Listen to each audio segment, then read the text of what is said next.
a miña vida de rapaz, cando iba á escola, o atrio do meu pueblo, que era o de San Ramón de Seobre, era onde se facían as festas. Pois había o xogo da billarda, as bolas, a pelota, pero o día que chegaba a festa, a mí fervía máis sangre por ir ver o palco, poñerme diante do palco e ver como montaban, como falaba o cantante, fixarme nos xestos del, mentre que os demais rapaces a mellor andaban detrás dos foguetes, das canaveiras.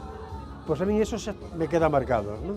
Eu sabía como falaba Pucho Bodo, que falaba moi pouquiño, pero moi ben, como falaba Alvarito, que era, falaba moitísimo, ver a Santipar no escenario, Tomás Morado, fixábame en todos os detalles, todos.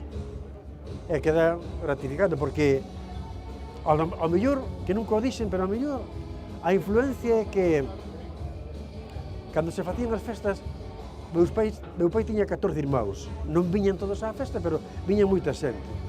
Estaban esperando todos que rematásemos a comida con ansia e ver a cara de meus tíos e miñas tías para que meu pai empezase a cantar, porque meu pai cantaba de maravilla, tiña unha voz preciosa, varonil. Entón terminaban, facían aquela comida e a xente xa meu pai entraba a cantar.